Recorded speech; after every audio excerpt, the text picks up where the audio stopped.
8 o'clock. Get up around 6 o'clock. Just cooking some breakfast. And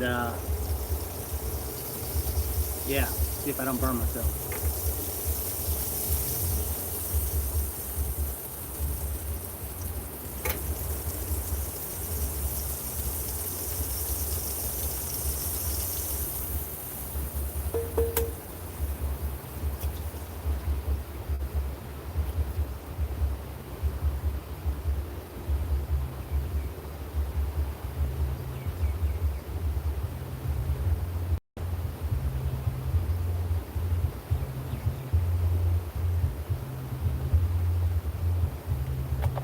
I hate when I get a shell in there.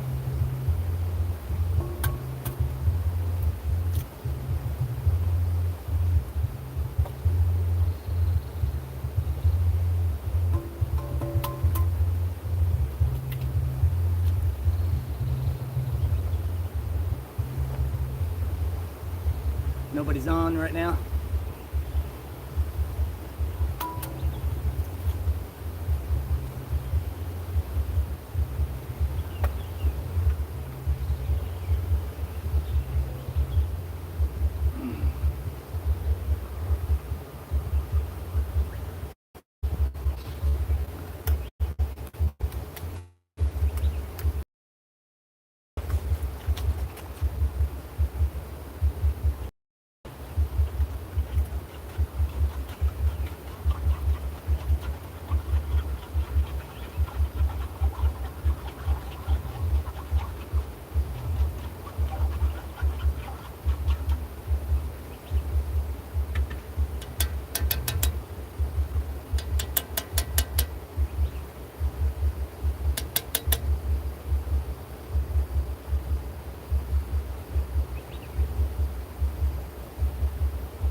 Good morning.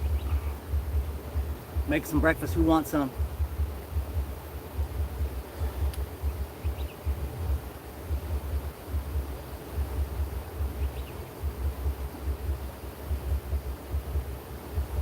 Good morning from Thailand. I'm in near the largest rainforest in Thailand.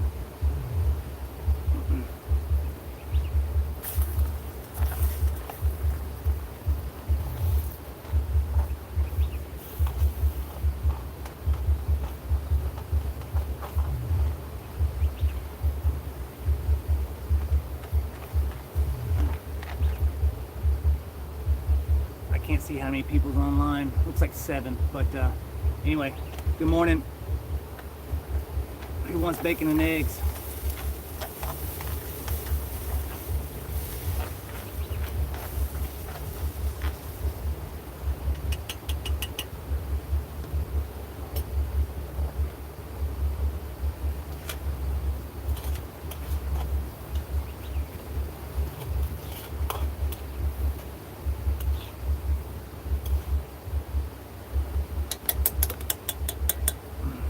My wife's gonna kill me because I'm using a metal spoon with a coated pan.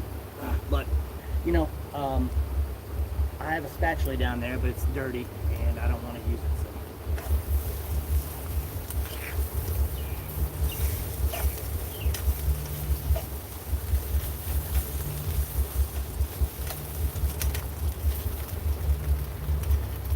So. Hey Eric, what's up? Good morning, good morning. Where you been, Eric?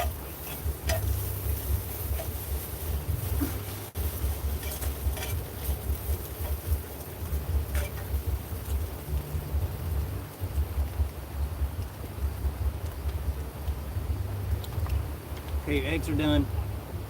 And I already made the bacon. And Littlefoot, don't know what you said there, but good morning. I've already made bacon too.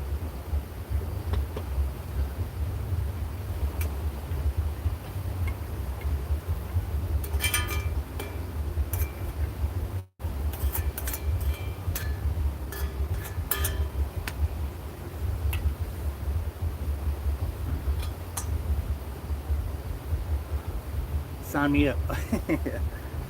Yeah, I'll do that. I got enough for, I probably have enough eggs here for 3 people.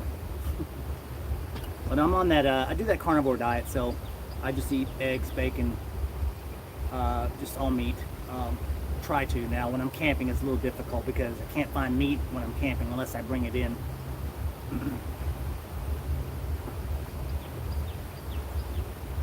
Yeah, this bacon's good, man.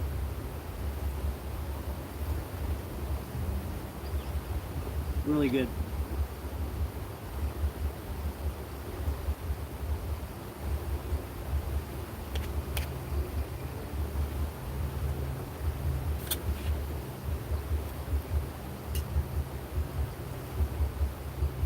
I don't have any salt and pepper. I'm missing that, but it's okay.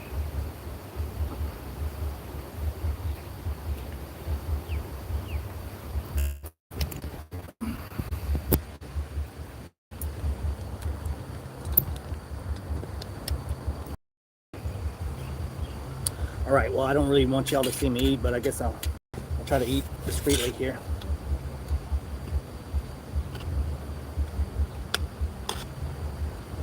But they're really good. Hot.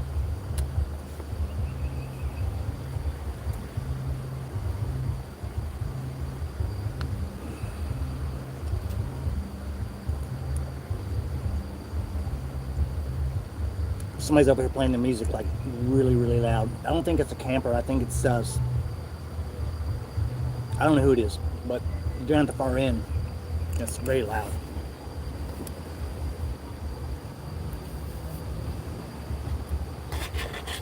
They've been playing it for like an hour already. It's too early.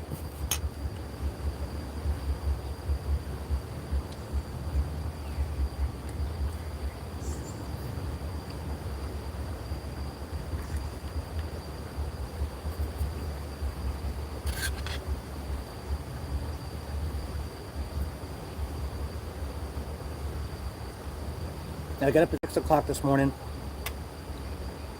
I don't know what it is about some campgrounds. They want to play music, literally, like Thai music in the morning.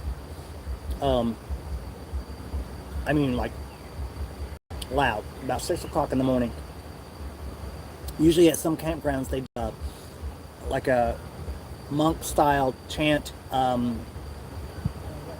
I wouldn't say music, but I guess it is music, but it's just, they blare it out throughout the whole campground.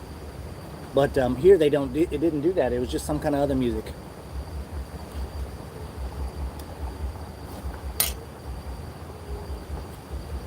I mean, if it's not something for like, you know, respecting, like, you know, singing the Thailand song or something like that in the morning, that's different. But this wasn't that. They were just playing some music. I don't know, 6 o'clock this morning. That's kind of annoying. Nobody was even up.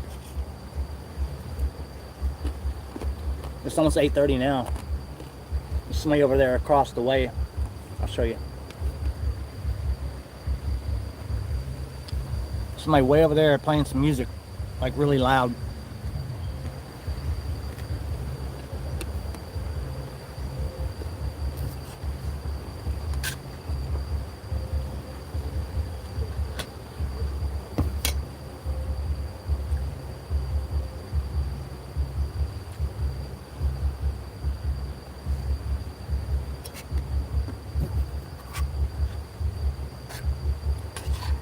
Hey, Littlefoot, where are you from?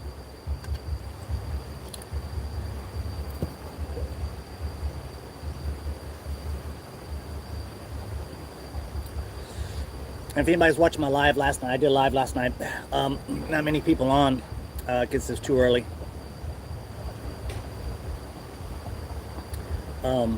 But so I had to cut it short. I had about an hour almost, but I had to cut it short.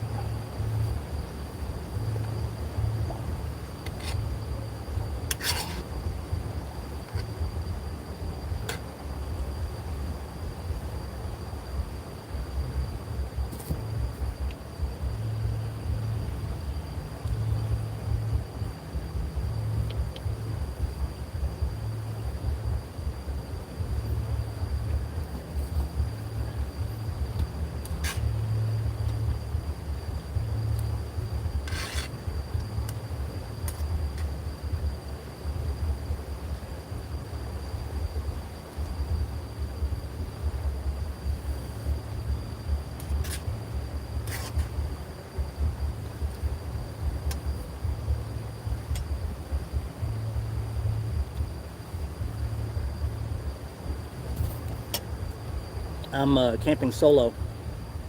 Well, solo meaning by myself, but there's people beside me.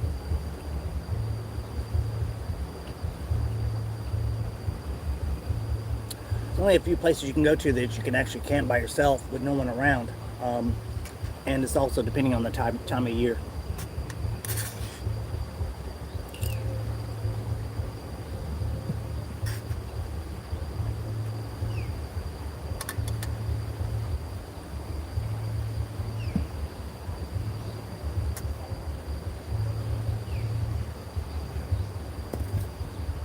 I'm debating if I'm going to stay here another night or not. I only paid for one night so far, but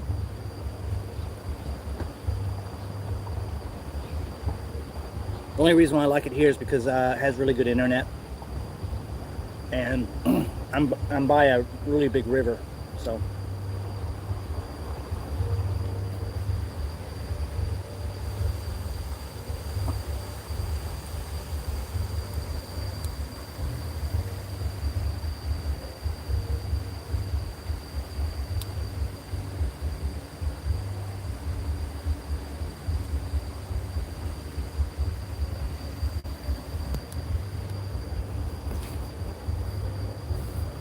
The sun's coming into play now. I'll turn the camera around.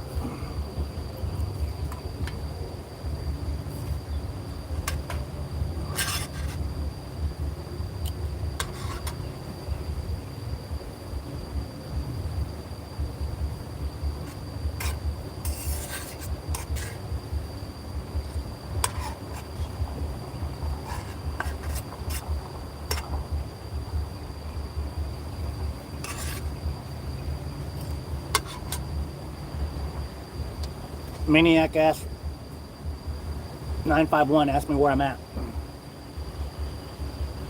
I'm in Thailand. I am in Nakhon Nayok, Thailand. I'm near one of the largest jungles, tropical rainforest here in Thailand.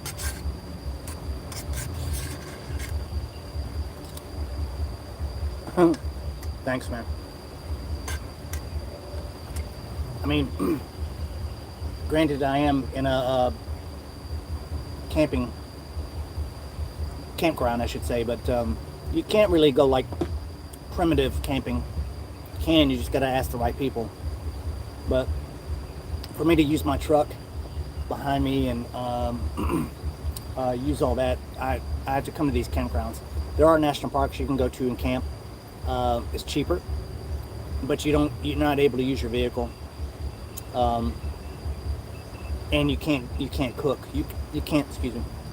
You can't grill out. You can grill out, but you just got to be careful because of the elephants. But they don't want you to.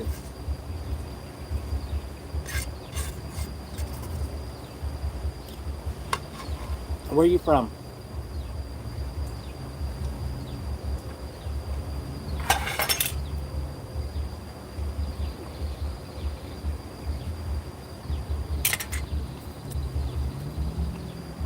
Iowa. Oh, that's cool. I've driven through Iowa many a times.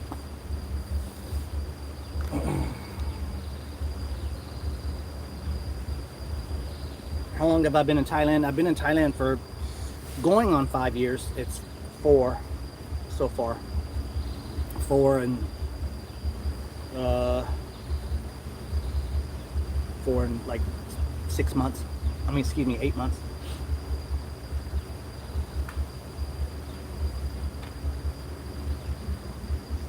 But this is what I do. I don't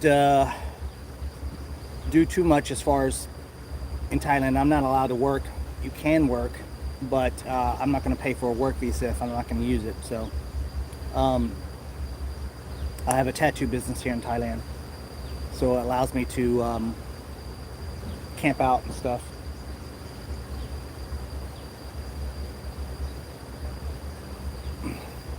Hopefully it's a good image. I don't know if my camera's clean or not. I think it is, but it's the sunlight hitting the camera lens.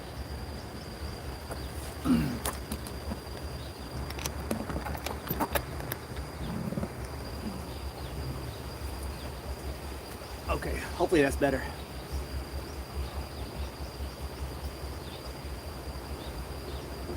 So I slept out in my hammock with a small fan because it's hot. It's hot and humid. I was actually sweating when I was laying in my hammock. So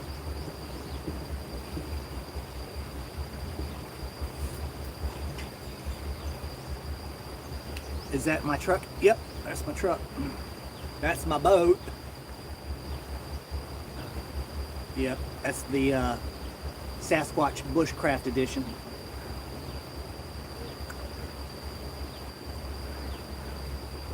I designed it myself.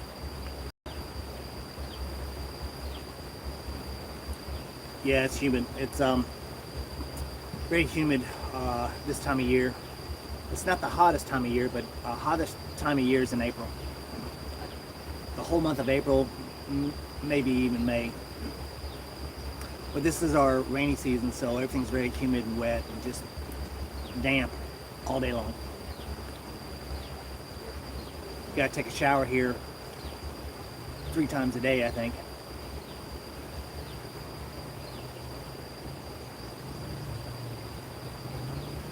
But other than that, it's good. It's really good. It's fun. Get to meet nice people and I don't know, get to explore and drive around and see new things.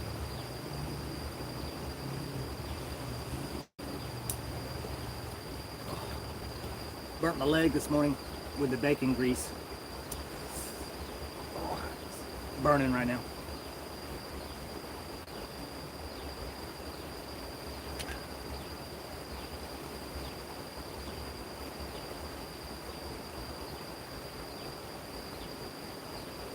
Oh, you've been thinking about doing some landscape photography? You should. I did it for years. I did wedding photography for almost 15 years, and then went into portrait model photography. Didn't like that a bit. They don't want to pay you anything. But landscape photography, if you get some really good shots, it's really good. And it's not getting the perfect shot, man. It's not getting the perfect shot. It's all about telling a story. So if you can do that, you'll be fine.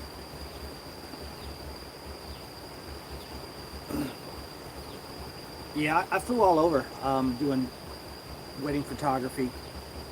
I was good at it, I guess. I think I was good at it. I guess since I did it for so long, people wanted me to do it. So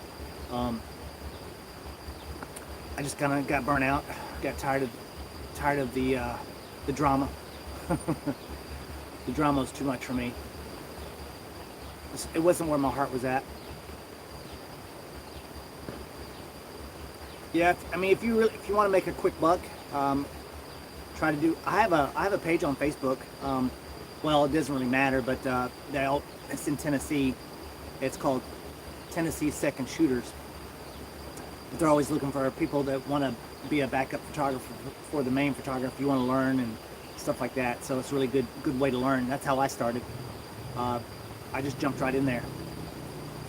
My first wedding I ever did was a Navajo Indian wedding on the reservation in Page, Arizona. So I did that about 6 hours. They came in on horses. It's crazy. And I didn't make a dime. I made a dime from the experience. That's it. Yeah, I didn't know what to charge. Like I said, they asked me to do it, and a friend of mine was getting a coworker. Let me put it that way. He married a Navajo Indian lady, and they had a traditional Navajo wedding. So in the Hogan and everything, Hogan is very, very traditional Navajo wedding. It was a little intimidating. I think I was the only 2 white guys on the reservation. It's me and the guy that was getting married. So it's funny. But they were really nice. Very nice. Yeah, I think I got paid $300 for that wedding, and I shot like 6 hours. But my hotel room that I was staying at was $300. So yeah, you live and you learn. But that was been years ago, since 2010.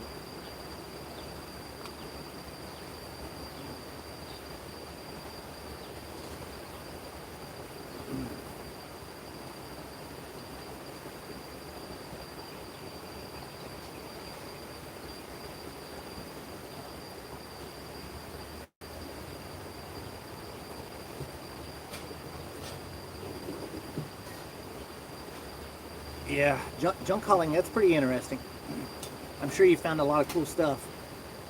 You're not hoarding a bunch of it, are you? You're not keeping it for yourself, thinking you'll use it another day.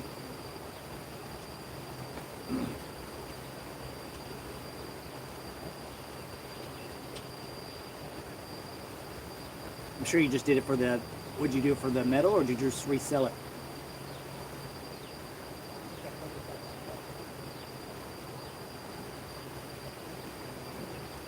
Yeah, storage unit.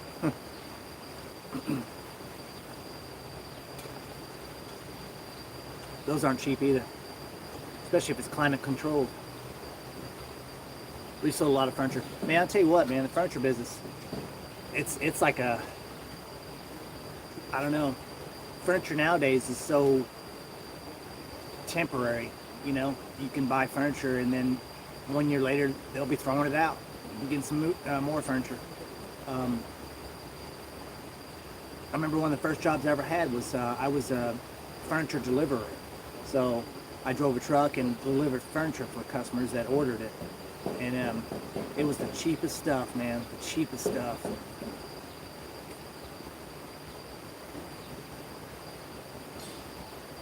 But it's like, to me, it's like, depending on what type of furniture you're buying, and like if you buy a couch, it's all right, and chairs, stuff like that. But you see people selling mattresses and stuff. I'm like, it's disgusting. If you had that mattress more than 6 months, I don't want it. I don't even want it if it's actually 6 months. It's like putting on somebody else's used underwear. I don't want to do it. I think it's illegal in California. You can't resell a mattress. But you see people doing it all the time, and I'm like, that's disgusting.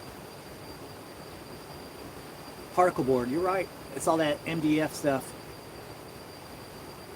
It's cheap. Once it gets wet, it's terrible.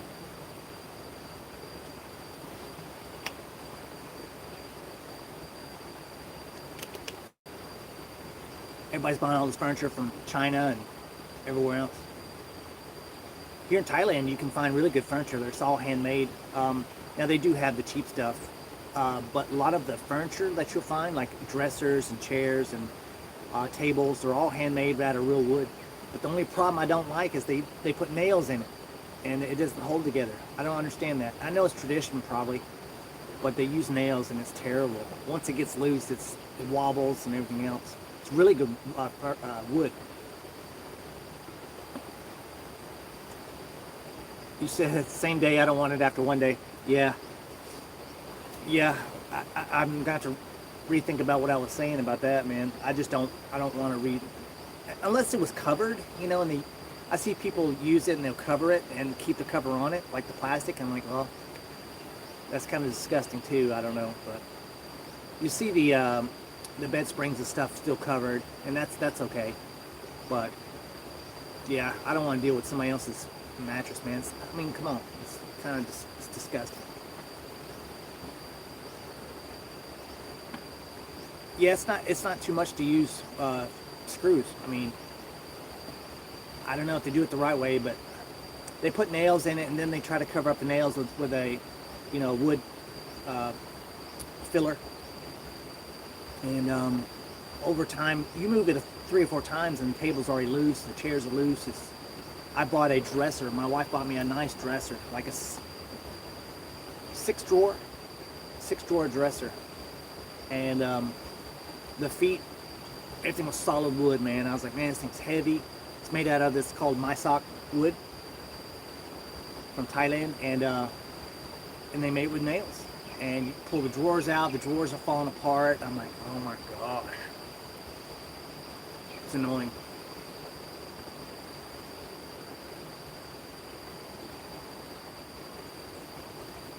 Yeah, I've done a lot of jobs. My last job that I did was carpentry, so I did carpentry for a Full Throttle Saloon out there in Sturgis, South Dakota. So I worked around a lot of wood, a lot of construction, a lot of carpentry stuff. Learned a lot of stuff too.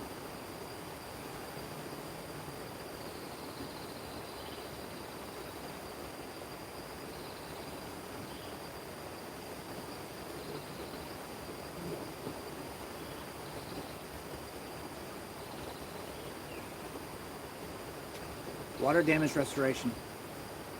Is that on houses or is that for furniture?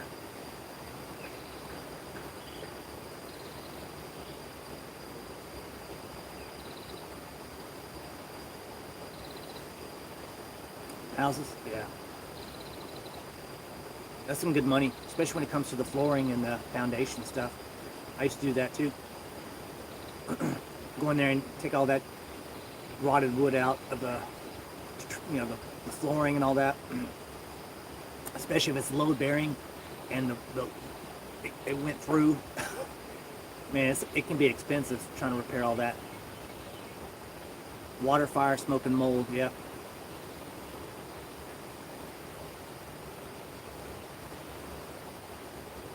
A lot of the damages, obviously it's going to be where the bathrooms and the kitchens are at, but that's mainly most of my work was at.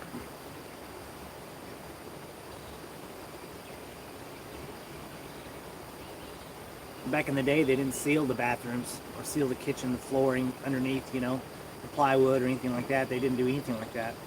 I mean, it's expensive, but if they were doing it, but man, look how much money you would save if it was at least protected from water and moisture. They put that tie back down underneath the bottom side of the foundation from the floor. But you got to do more than that. You got to do more than that.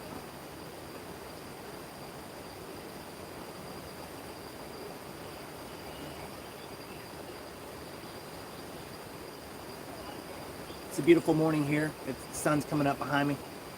It's going on 9 o'clock now.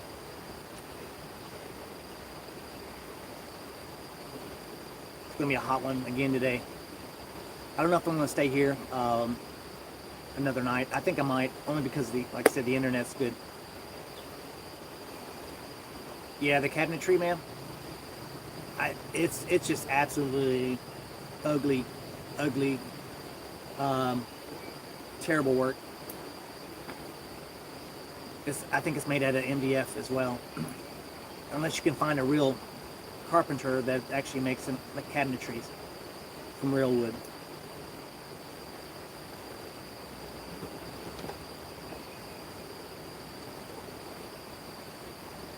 Yep, it absorbs water like a sponge.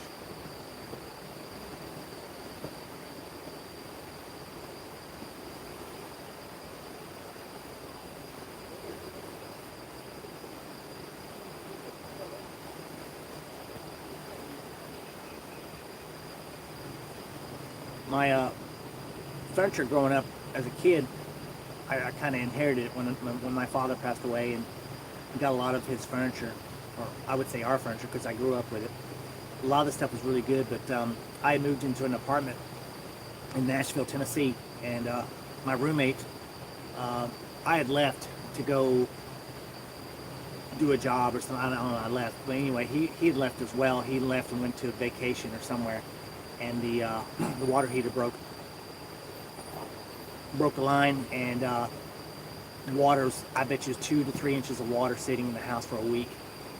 It ruined everything, and ruined all my dad's furniture, handmade stuff. He made some handmade stuff, and it just ruined it. So I was really saddened that I had to throw it all out. Well, technically, I personally didn't throw it out. My roommate did without asking me. He didn't say anything, and he just threw it out without even blink of an eye. And so, and then he wanted me to pay him money because he threw it out. I'm like, what? I was like, man, we're paying rent here. I was like, I said, where's use the deposit money, that I put on this apartment when I started renting it. But yeah, he wanted me to pay him for it. I'm like, I ain't paying you nothing for it, man. I didn't even ask you to throw it out. I said, I understand you had to do something with it, but you didn't even tell me until a week later that the furniture had been damaged. So.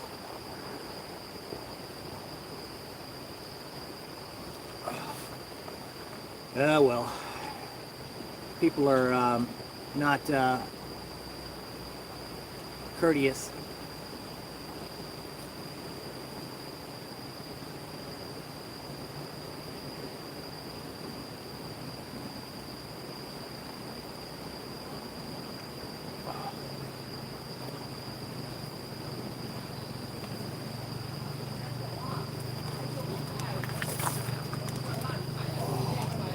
All right, Spinner. What's behind your blanket? Yeah, that's it's my shower towel. Right there.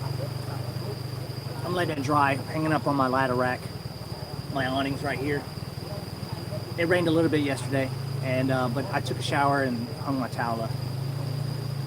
And there's no hot water here, so it's all cold. So looks handmade. You know what? It's from it's called Sand Cloud. The towel's called Sand Cloud. It's made from Egyptian cotton. I bought it, I don't know, gosh, I bought it probably about, I'm trying to think when I bought it. It's been over probably almost 8 years ago. And it's one of those towels that doesn't mildew. It will mildew. I mean, every cloth or something will mildew, but this one is really, really good. It doesn't take the mildew as well as other towels like terry cloth and stuff like that. But yeah, I love this towel. I use it as a blanket too sometimes. It's thin enough and not too hot. But Sand Cloud, look them up. I think it's called Sand Cloud. They have other designs. I like that one because it's a little bit more manly looking.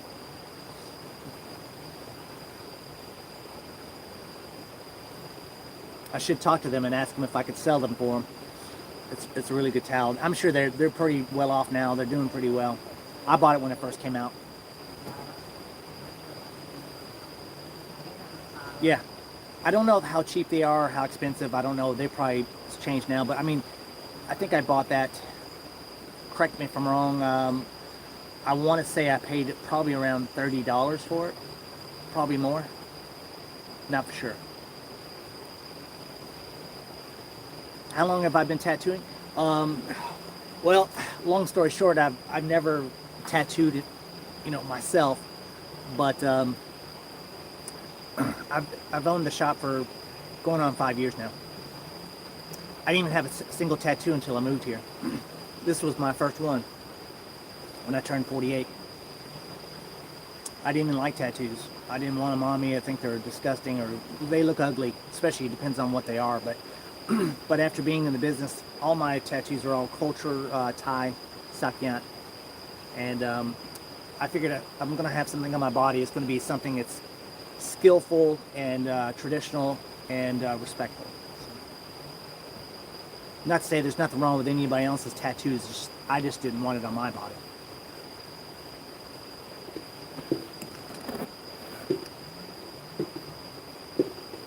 I have so many people coming into the business and saying, man, I wish I had got this a long time ago, or we're doing a lot of cover-ups too. We do a lot of cover-ups with the Sakyant. Depends on what it is, but yeah. Do you have any tattoos?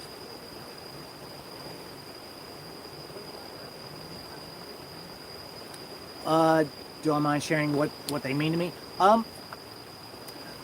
I can't really give you the full detail of it because I don't know. Even the locals don't really know what it means in general as far as the typical Thai person. Now, if you ask a John, which is a master, he'll tell you what it means. But it's a lot of the stuff right here is chant. It's a positive energy chant that they inscribe into you. So it gives you positive energy, positive outlook, good luck. So if you want to have more success as far as speaking well to others, which I need a lot of, or money opportunities, so it can bless you that way. This right here is a 5-line, and it means 5 lines of Sakyant means different things. So it could be positivity, good luck, charming. It could be, successful, stuff like that. But it's inscribed into my arm. It's a chant that the actual masters chant onto your body. So this is an elephant, and this is a 8-directional. This is for protection. So a lot of the a lot of the Thai warriors back in the day would get this on their body for protection. It protects you from 8 directions, and they usually have it on your back. But I didn't have any room on my back. I got other things on my back, so. And the Ganesha elephant is for, being an artist, being a photographer, stuff like that, or drawing, or whatever your artistic values are. I've got a tiger right here for power and strength, and I think it looks cool. And I got a sing. I guess you want to say it's kind of like a dragon, but it's a sing character here in Thailand. And I got this other one right here. It looks like a star. That's one of my favorite ones right here. And the rest of it's just fill in. So just to fill it all in. I don't know what this one is. I don't know what it means. But it's positive stuff. So it's good stuff. It's not. People think it's just black magic and all that stuff. It ain't black magic. If you go to the, depends on who you go to, but we don't do anything like that. Our stuff is all respectful, traditional, and we follow the true spirit of Sakyant. Thank you. I appreciate it. Yeah, I've got I don't know if you can see that, probably not, but I've got a big crocodile on my leg that I had done as well, right there. And that was done by machine. All that was done by machine. This is all done by bamboo hand poke. But this one was done by machine. So that one's painful. Now, I get a lot of questions. People ask me which one's more painful. I don't care if you get a tattoo or not. I mean, they're all painful. Depends on where you get it and how big it is. Like my arm, I had no problem with. The only problem I had was right there, up under my, right there. I think it felt like fire. Somebody was stabbing with a hot knife right there. And then the only part too was my ankle. Just on the bone. The bone didn't bother me. It's just the nerves are so sensitive in those areas. And then my back. I think that one left a deep scar with me as far as pain wise. I endured about 7 hours of constant Sakyant. There is Hammock Mountain. What's up, buddy? What's up, Daniel? About time you got on here, man. I was hoping you would. Crocodile looks badass. Thank you, man. I appreciate it. Didn't want to spend the money. Yeah, no, I understand. Well, it's different since I own the shop, but I still have to pay for it. I don't get it for free. So I don't get any discount or anything. I still have to pay my master to do the work. So it's because it's respectful, and I'm taking up his time, so I still have to pay him. So everybody thinks that I get it for free. I don't get it for free. I have to pay him. But yeah, it is convenient since he's there. I can get stuff done, but I still have to pay him.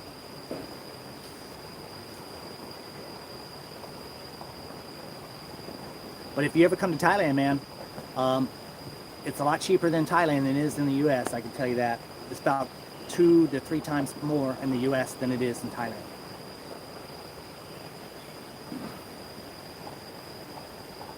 Yeah, 7 hours. 7 hours, man. That's just on one. Daniel, you just made it home from work or from camping? Or you made it home from a camp? I get you. You were hammock camping? I don't know. Maybe you got home from work. Hey, Louie, what's up?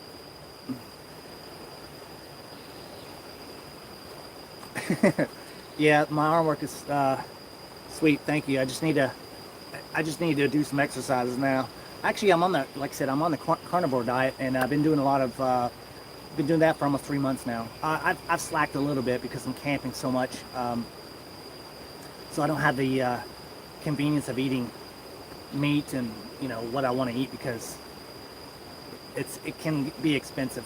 You know, people think, oh, it's cheap in Thailand. Well, yeah, but when you're living on Thai dollar, it's not cheap. So, Big Al, hey man, what's up, Al? Man, I was just thinking about you the other day.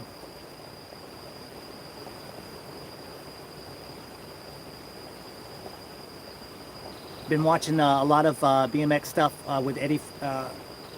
Is it Eddie Fiona? Fiola? Eddie Fiola? I don't know. I can't pronounce his last name. I don't remember it. I didn't do it. You didn't do. Yeah, I know. But man, I was just thinking about. I was going to share it on my Facebook, man, of all the memories we had doing BMX and stuff. It was a great time. Eddie Fiona. That's right. Okay. I said Fiona or Fiero. I don't know. Whatever. Vile. What's vile?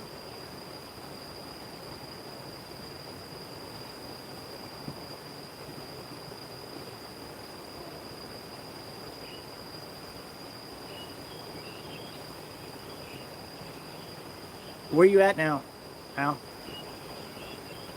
You live in, is it Union City, or where do you live now? Yeah, I mean, I talk about you so much. I talk about you all the time, man, with all the tricks and stuff. You and maybe one other in Dyersburg, David. And I don't really put myself in that class because, I mean, I did stuff. I did a lot of stuff, but you guys were like ballsy, ballsy. Are you living in Rhode Island? Okay. I thought you lived, I don't know why I thought you lived in Union City. I don't know why. Or somewhere out there. Like Big Sandy, not Big Sandy, but Milford area. I don't know why I thought that.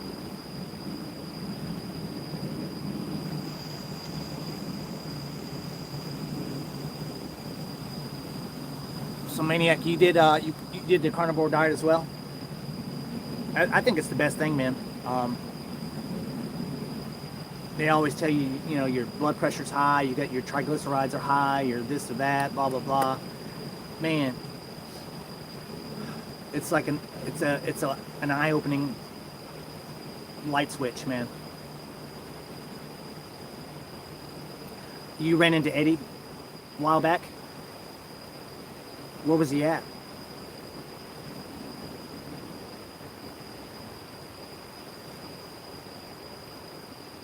Oh, Dave. You meant Dave. Oh, I got you. I got you.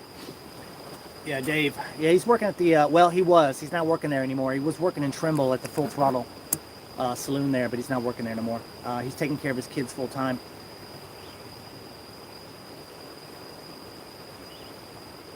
Yeah, Dave's riding again, but his bike was stolen.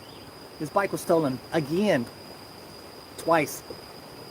You know the bike that you humbly gave to me, and I took care of it with my life. I don't know what happened, but me, David, I think Robbie Teifel at the time, Steven, and maybe a few others, all of our bikes were stolen. I think I know who did it, but I never accused him of it, and I just left it as is. But I don't. It could have been my sister's boyfriend at the time.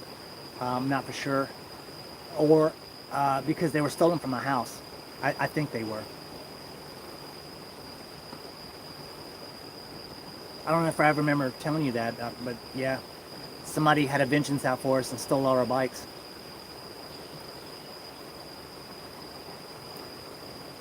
Carnivore. Daniel, you doing carnivore as well or no?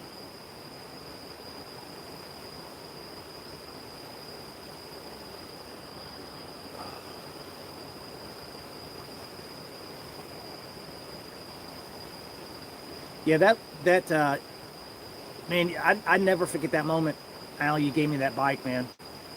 I felt like it was you were giving me your life, man. It was just like you gave that bike to me, and I was like, I was up here. I was up here. I was like, man, I can never compete with that. I can never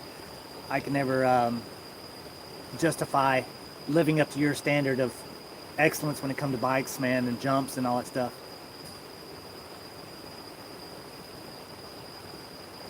Daniel should do it, man. Well, I lost. I don't know how much weight I've lost, and it wasn't really that. You know, I didn't put a whole lot of weight on, but I want to put on. I mean, I want to take off a lot of weight that I had put on, and I probably would last. I probably lost around maybe 7 pounds so far, which is not a whole lot. But I'm not doing any exercising right now. I did start doing kettlebell, but that's just for you know, old age. Maniac, you did carnivore and you lost weight? Yeah, man, I tell you what, a friend of mine back home, his name's Michael. Al, you know who he is, Michael Simmons. But he did the carnivore diet and lost, I think he lost like 30 pounds, probably more. He looks great now. He looks healthier. I don't know why you thought that bike should felt like mine, man. I don't know why. When I always saw you ride that bike, man, I was like, man, that guy's, he should actually, you know, be on the cover of a magazine.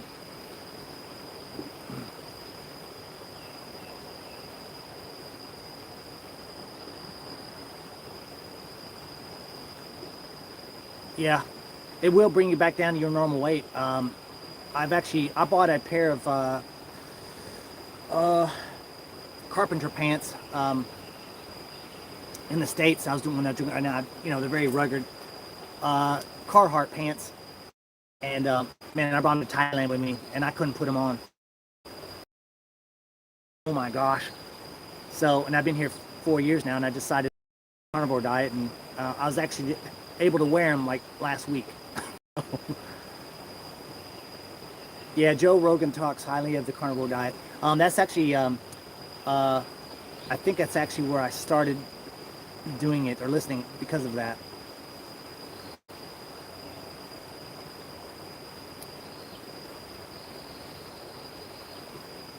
Man, it's you can eat bacon, you can eat steak. I don't advise eating pork as far as like pork steak or anything like that. I mean, I'm not going to tell you no, but I mean, if you have to eat it, that's fine.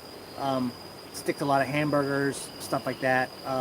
And man, that weight will come off. No sugar, no carbs, no pasta, no bread, no. You can eat cheese, but eggs. I think I already said that. Yeah, you'll drop the weight, man. It comes off. It'll start coming off. You'll notice the difference. I'll put a before and after picture on my Facebook if I have the guts to do it.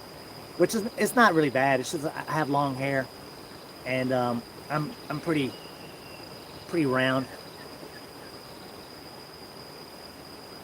Al, the pork is the most eaten meat. Is your most? Yeah, it's cheap. It's easy to eat. It's you know, it's that lean white meat, man. Besides chicken, you can have chicken too.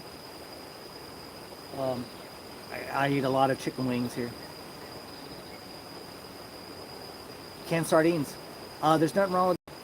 There's nothing wrong. A lot of I just don't eat fish. I used to eat tuna like all the time, and I had to back down off of it because, you know, when I have a tuna sandwich or something, I had to with a lot of mayonnaise, and it's not good for you.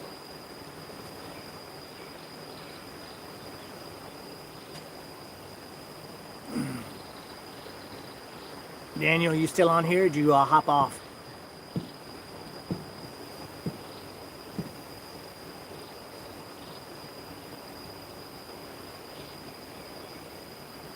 Yeah, Al, man. Hopefully, when I come back home, I'd like to come out there and say hi to you. I can't remember the last time I ran into you. I think the last time I ran into you was at Walmart, if I'm not mistaken. That's like the meetup place of Walmart.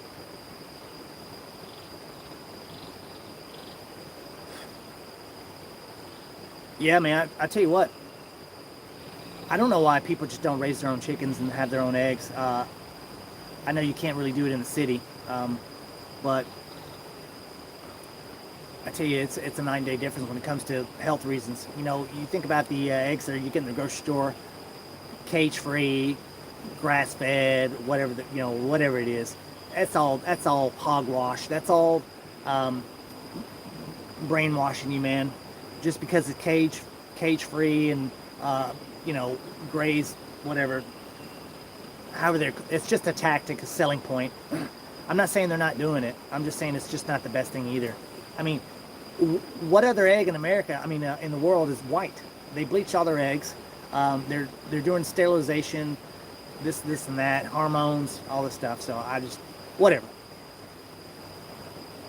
Here in Thailand, man, look, I got my eggs sitting outside. My eggs are sitting outside. No refrigeration.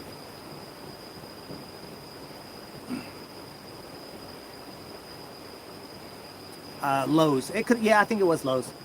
It's probably when I was working for Full Throttle Saloon. I'm not for sure. Yeah, you can tell by the yolk color. You know, the U.S. eggs are, the yolk is a little bit more pale, a pale yellow, like a real weak yellow. Here in Thailand, they're orange, very orange yolk color. I mean, these things are like, you buy them off the street. They're not sitting in the sun, but they're outdoors.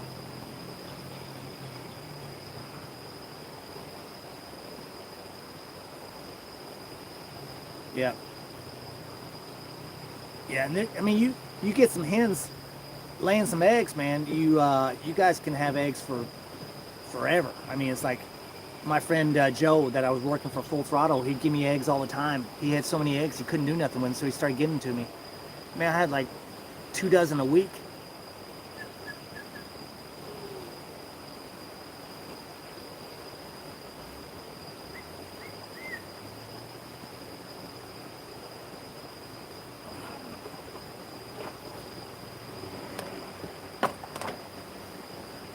Oh. Rancid Tattoo said hi. Hello, Sweaty Cop. Yeah, you don't put the eggs in the fridge. Yes, correct. You like duck eggs, Daniel? I've had them. I've eaten them here. I've eaten quail eggs and stuff like that. Sometimes I don't know what I'm eating, so I can't really tell if it's chicken or duck. The only way you can tell the duck is like the yolk is really red. So.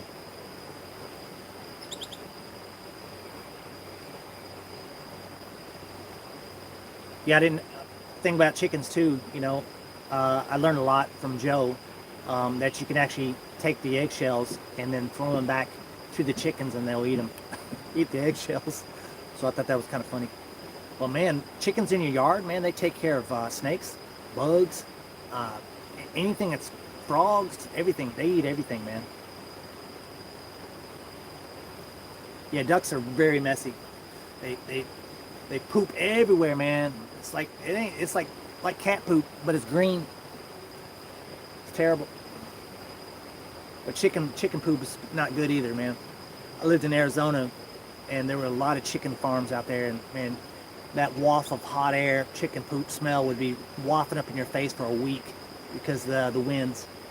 It's terrible.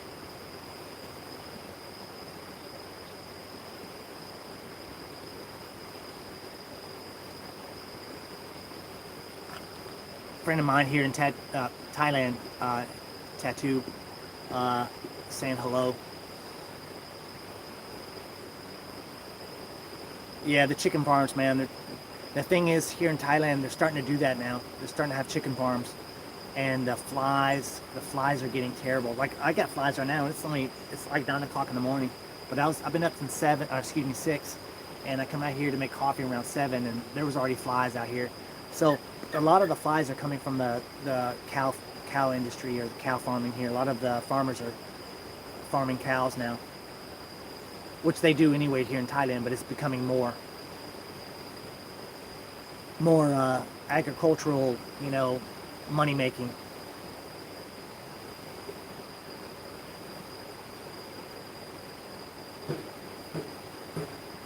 I might be jumping in this river here before too long. What's the Swift River? They got red flags out to let you know that it's high current. So Al says I move my chickens in little pens every day around the property, keep the smells down and fertilize my farm. That's correct. They'll do that. Now, actually, correct me if I'm wrong, Al, but it actually trims the grass or keeps your grass low. So flies drive you nuts. South Dakota for a full throttle saloon. They have pastures out there with cows, and let me tell you, it is the most annoying thing with all the flies. I mean, in the tens of hundreds of thousands of flies, probably in the millions. South Dakota, out there in full throttle saloon out in the middle of nowhere. The flies were horrendous. Horrendous. It's terrible. And they weren't the little flies either. They are the little flies, but you get the green flies. The green flies are the worst too. That's the maggot laying flies to me. You have an open valve of propane, like on a forklift or a propane tank. They are attracted to that smell. When I used to work at Dyersburg Fabrics back in the day, and Al knows what I'm talking about, I used to fill up my forklift with propane, and the green flies would be all over that thing, man. They loved it.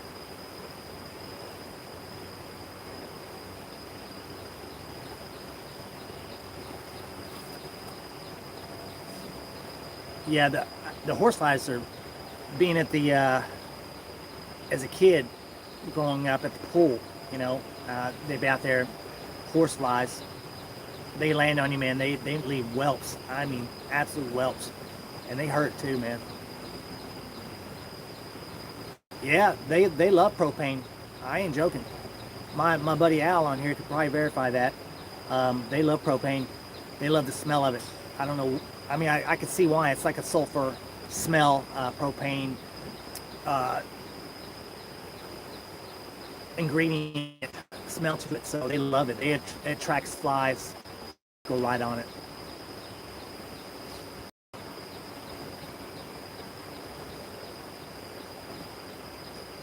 Al says, yeah, that's true.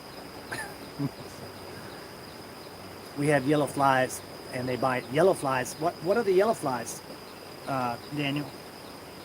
Are they more like a just in that area type fly or what? They're not a common house fly, are they?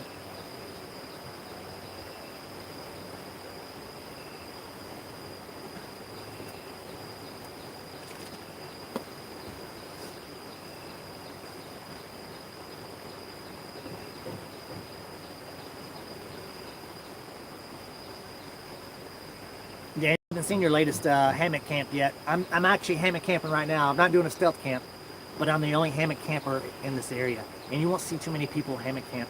But I brought my one wind setup, which I'm getting to not like anymore. I mean, it's great. I love the tarp and the tent. The actual hammock's really good.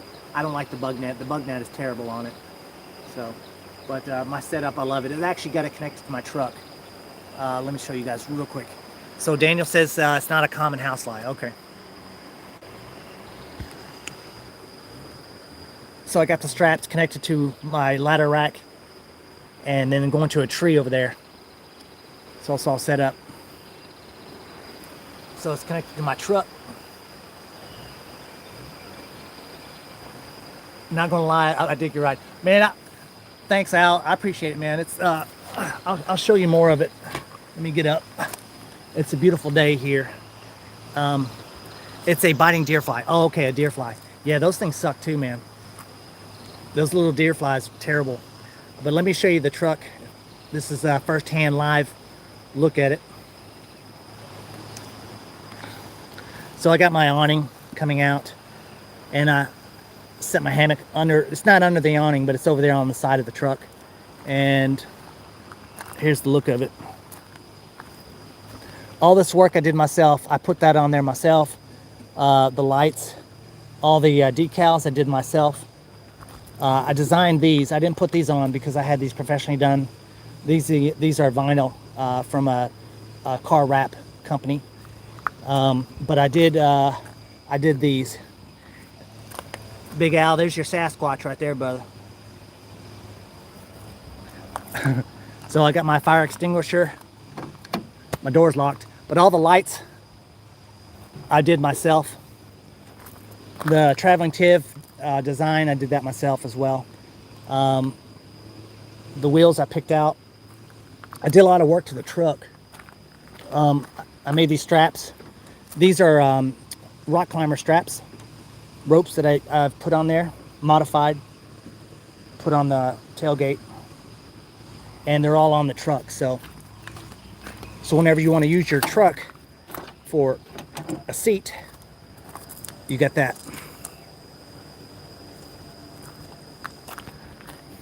Well, I started talking about my truck and everybody drops off.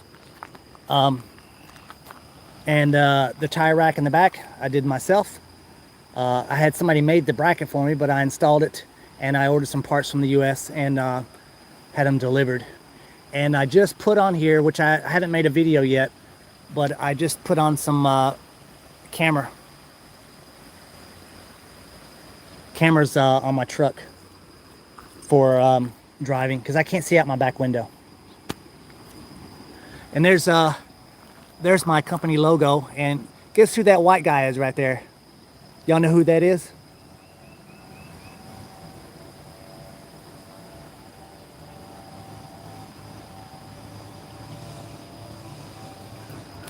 That's right, it's me.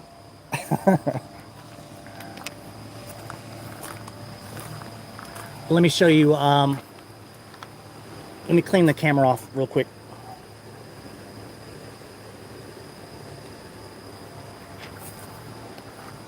Sorry, it's a little bit wobbly here, but here's the inside. Now I've got a electronic mirror here.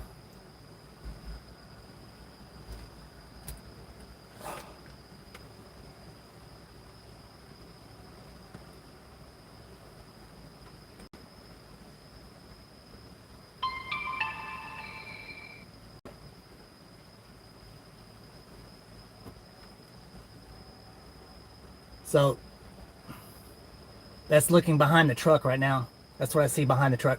Because I have a limited visibility behind for the back here. It's kind of limited with the sticker and then the spare tire sitting right here.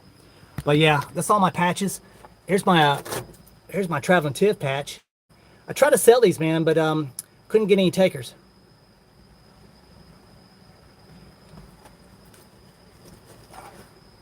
But this is stuff I collected here in Thailand. About to fall off. That one right there, and all these. One tigress. Yeah, everything's modified. Well, not everything's modified, but these seats are modified. I had these redone. I had the whole thing in double red stitch.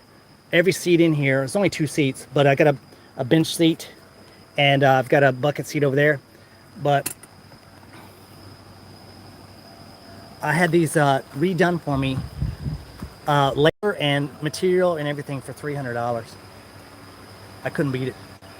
So it's less than $300. It's 8,000 baht, so it's about 240 bucks. So I had that done. They're comfortable, but not for long drives. So Daniel, I'd really highly advise getting one of these trucks, man. I mean, you would absolutely love it. It's a joy to ride. Now, it's not the safest vehicle because mine is sitting on top of the engine, and there's nothing in the front to protect you besides my bull bar here. But that's it. There's nothing here.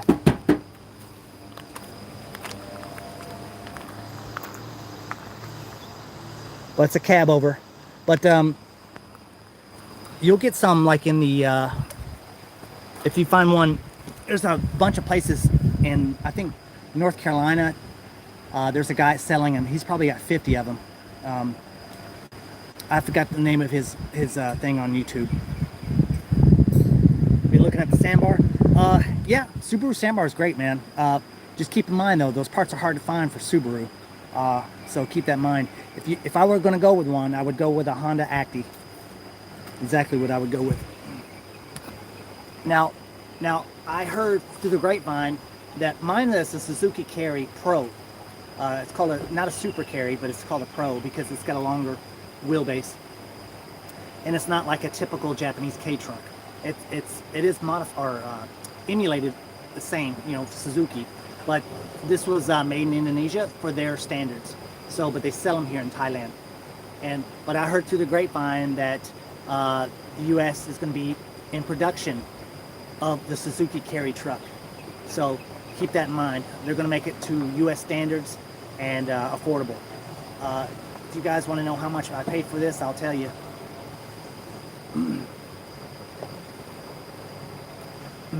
The guy in Mount Airy has 200 of them. It's probably who I'm thinking of, Daniel. It's probably who I'm thinking of. You're going to ask me how much they cost? Well, take a gander at it. Take a guess. Now this is a 2-wheel drive, manual, 1.5 liter truck. That's about it. Power steering, no power windows, nothing. There's no amenities on it. It did come with a Pioneer radio factory, but I replaced it with AC.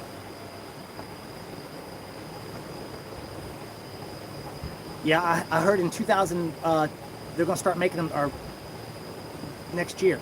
So I don't. It's in the works. Well, I was actually going to ship mine. I was thinking about shipping it, but it's going to cost me about $3,000 or more. So I'm really, really leery about it. I don't really have that cash flow on hand to be shipping my truck back to the U.S. Maniac says 16,000. It probably would be in the U.S. I think they're going to be in the U.S. for I want to say 15 and under. But now I didn't pay for this that much. This is a 2019, and it only has 44,000 kilometers, which is not a lot. If you guys want to tell me what that is in mileage, feel free. But it's 44,000 kilometers, and it's a 2019. I paid for this truck 3 years ago, and it only had 8,000 kilometers. Still had the plastic on the visors, had plastic on the seat. Everything was like pristine, everything original on it. I paid 7,000 US. So 7,000 US I paid for, and it had 8,000 kilometers. So if you want to do the transition of that, yeah, all the other stuff it cost me money, the rims, wheels, tires, stuff like that. I want to do my exhaust next, but I don't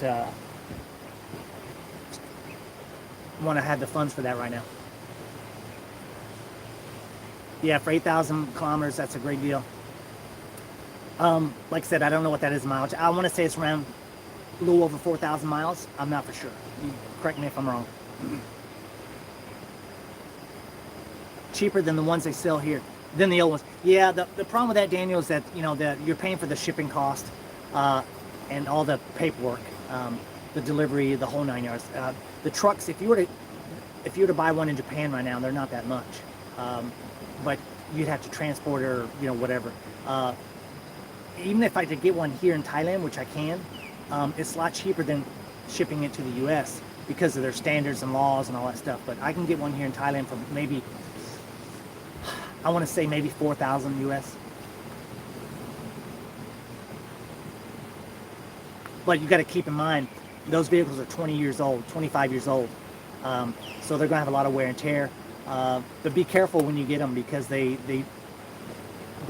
on the ball with these marketers selling these trucks, because they know it's a hot item, and they're making them look to where they look good on the outside, but there's a lot of shiesty work being done on these vehicles when they're shipped to the U.S. So be very careful who you talk to. Make sure they're reputable, stuff like that, because these people will rip you off. And it's not the people in Japan, it's the people that are actually selling the vehicle to you. So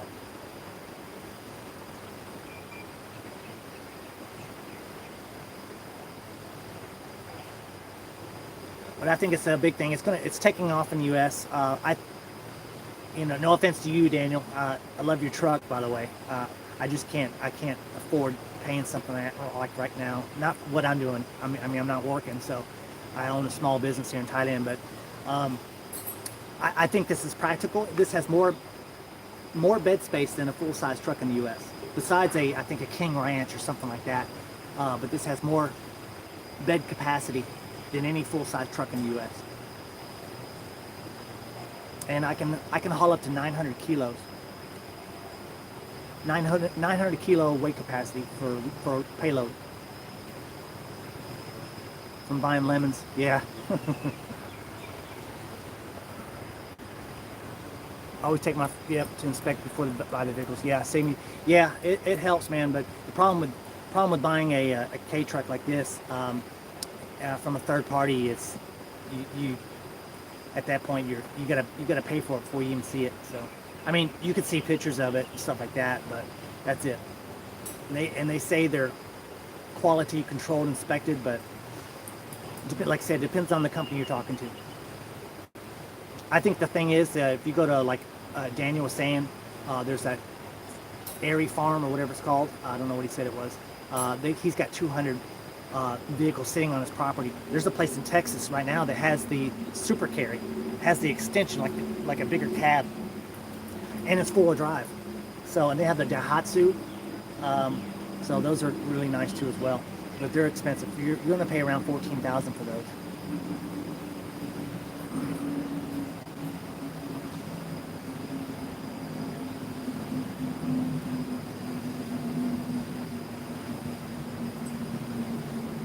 Oh, there's probably about 15 cars here, 15 campers.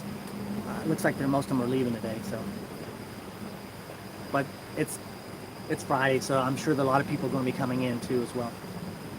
But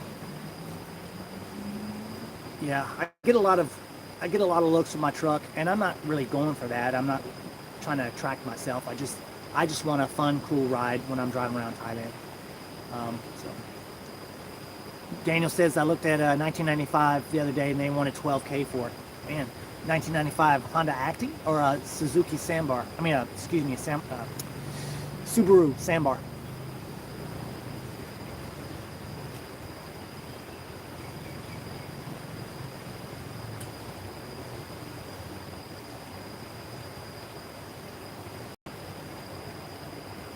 Hey, what's up? Is it Skate Flip Out? Good to see you too, man. It's a Honda. Man, it depends on what they did to it, Daniel, as far as if they modified it or changed the tires, rims out, stuff like that. I don't know. $12,000 seems a lot for, it costs around $5,000 to $7,000 for shipping.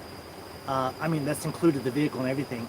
Now, correct me if I'm wrong, but I think there's out the door. I think you can, the prices I've been seeing anywhere from like $7,000 to $10,000 out the door. No, it's not including the taxes.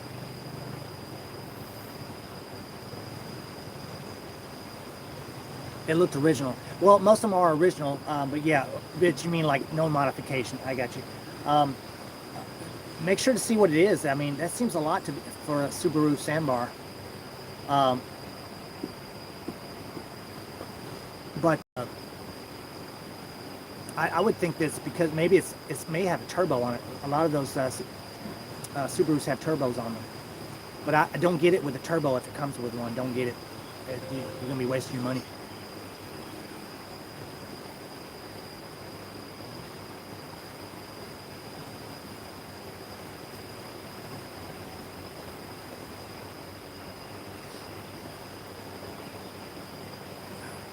Skate Flip Out, man. It's good to see you too, man.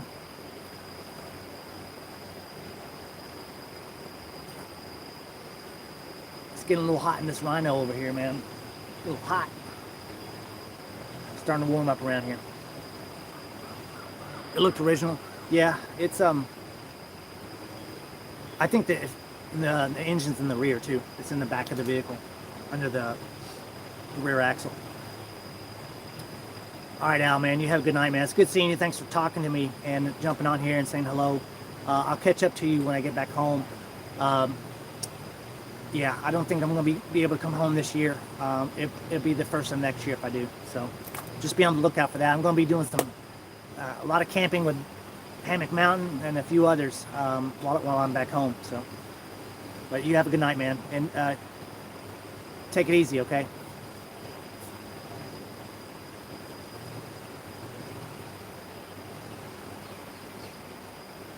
Miss you, brother.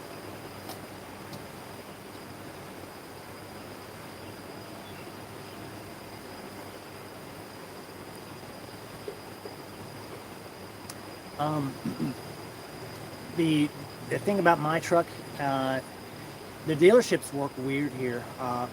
It's not like going to a dealership back in the States. You can, if you need a part, they have it on stock. Sometimes, most of the time. But here, if you need a part, man, they gotta.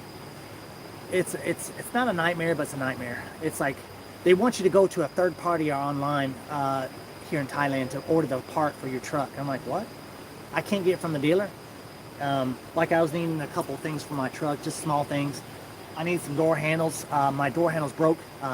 Sometimes I forget the vehicle's locked and the handles are plastic. And man, I went to grab it one day and I pulled it and snapped out of my hand and I broke it. And then the other side happened too. So, but I got them replaced and installed for, what do you charge me? 15 bucks. So, 15 bucks. Try doing that in the US. They'll charge you probably $100 per hour just to put them on. I'm just too strong. Yeah. Well, those things are like, they're just molded plastic, but these things are so practical, man. Yeah, that's the only downside about having a truck like this is just the trying to find parts to it in general, because this truck is made in Indonesia but it's sold here in Thailand. But I have to go to a third party and buy stuff, which is okay. But it is OEM equipment parts. Yeah, breaking door handles. Yeah.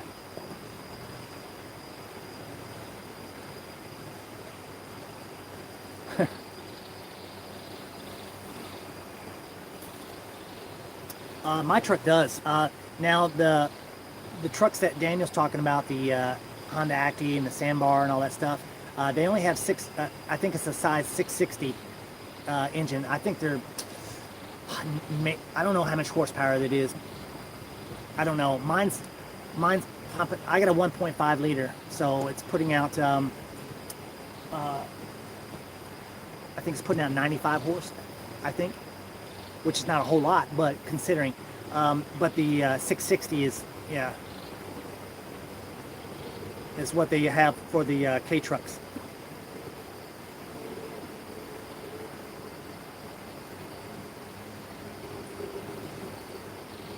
It's lightweight, not too bad. Yeah, it is. But man, I don't know why, again, like they want to sell the truck and use it as a delivery food truck, or they do a lot of deliveries with these trucks, these type of trucks, because they can take a lot of payload. And yeah, Daniel says they're only 660s over here. That's correct. So that's why I figured mine's bigger than that. So I have a bigger engine, 1.5 liter. But these trucks are not four-wheel drive. I don't get it. Every other truck you can get from Japan is four-wheel drive, but this one, made in Indonesia for Thailand, not four-wheel drive. I go to mountains, I go to off-roads, I go to places I can't even crawl up in my 2x2. Now, would I love to have a 4x4? I sure would, because I can go to a whole lot more places. But there's some really sketchy spots that I went up in my truck, and I was scared, bro. I was scared. I thought I was gonna roll back. But it helps when I have all my camping gear in the back. Other than that, it's lightweight, just like a regular truck in the US. Like if you're on snow and you ain't got nothing in the back, man, that thing will whip around all over the place.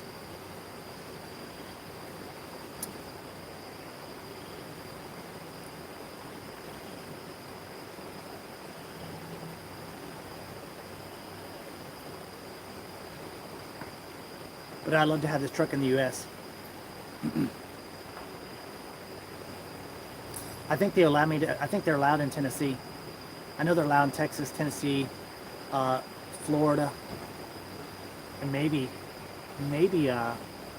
Idaho, maybe a few others. Virginia.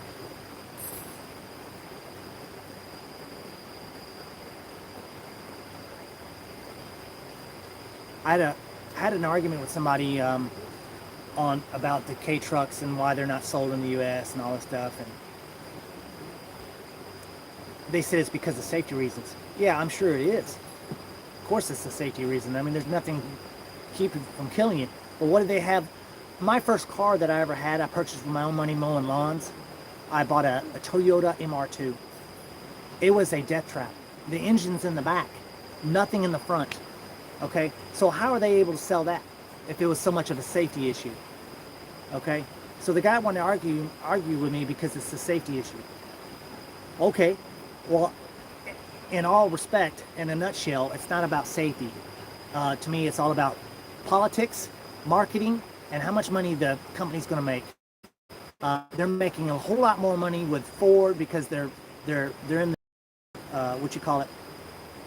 They're lobbying for all these, you know, for Ford, GMC, blah blah blah, all these trucks, right? All these vehicles manufacturers, and these are like practical. They're lightweight. They're cheaper, and why would they want to sell these? Because they're cheap to make, but much practical.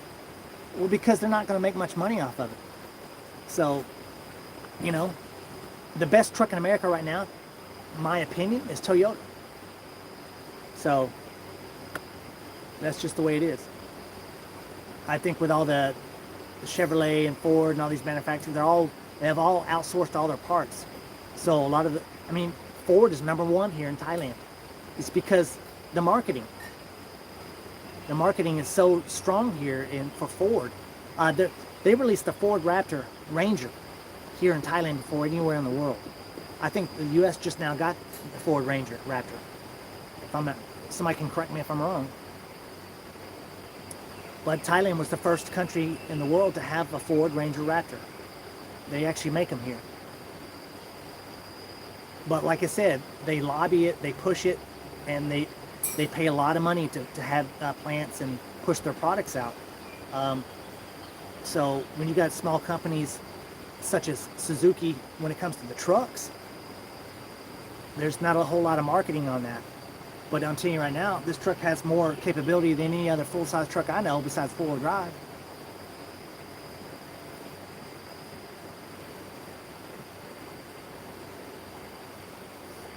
But anyway, I won't go too much on that.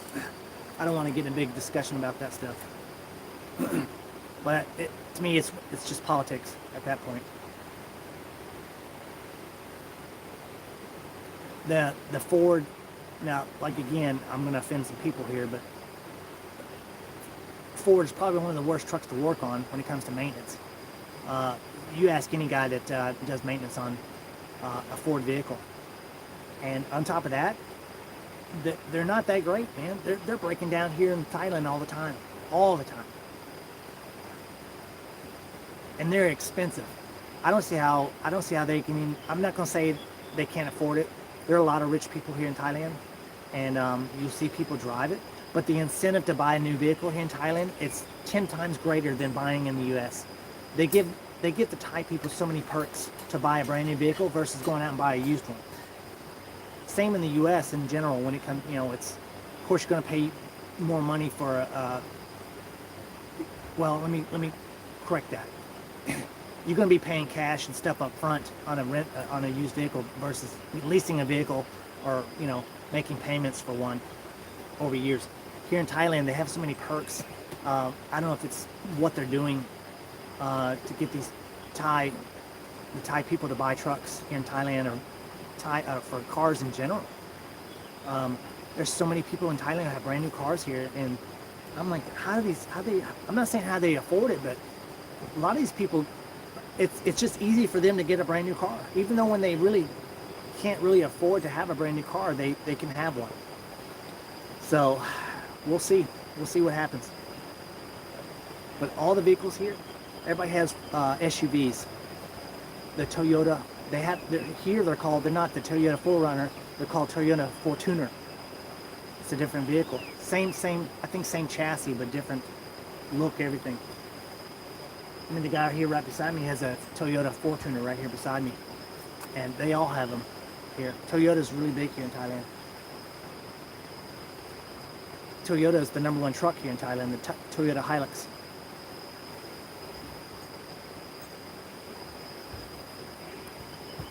Isuzu. Isuzu's not very big in the U.S. You come to Thailand or anywhere in Southeast Asia, it's one of the #1 trucks, Isuzu.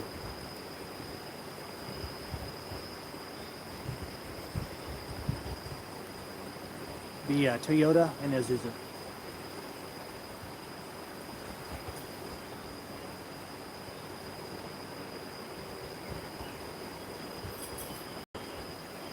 All right, I think I'm rambling a lot here. Oh, it's starting to get sunny and hot now. People are packing up, leaving. I'm probably gonna stay one more night here.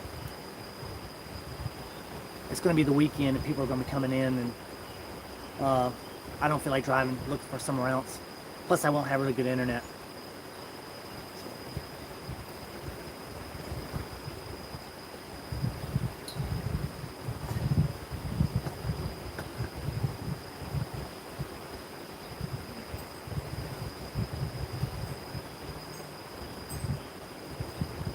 But I've got a morning brew coming on. You guys know what I mean. I gotta hit the John. But this is a great conversation. I'm glad you guys tuned in. Daniel's great to see you on my live. I'll be sure to watch your latest video. You guys check him out. It's Hammock Mountain on YouTube, and check him out, man. He does some crazy stuff with hammocks and stealth camping. So maybe when I get there, we can do something really crazy. But I told Daniel, if you're listening, I told you to come to Thailand. We'll do that stealth camp that I went to in that Thai abandoned building. That was really creepy. 24 floors up. I was on the 14th floor, and which is not a whole big deal. But when you're standing, there's no doors, no windows. It's all open concept, concrete, hot, humid. Storm was blowing in. It was, check it out in one of my videos. It's one of my highest viewed videos. It's called Stealth Camping Thailand, if I'm not mistaken. But you guys check it out. But have a good night, and we'll see you on the next live. And thanks for watching Traveling Tiff. Bye, you guys.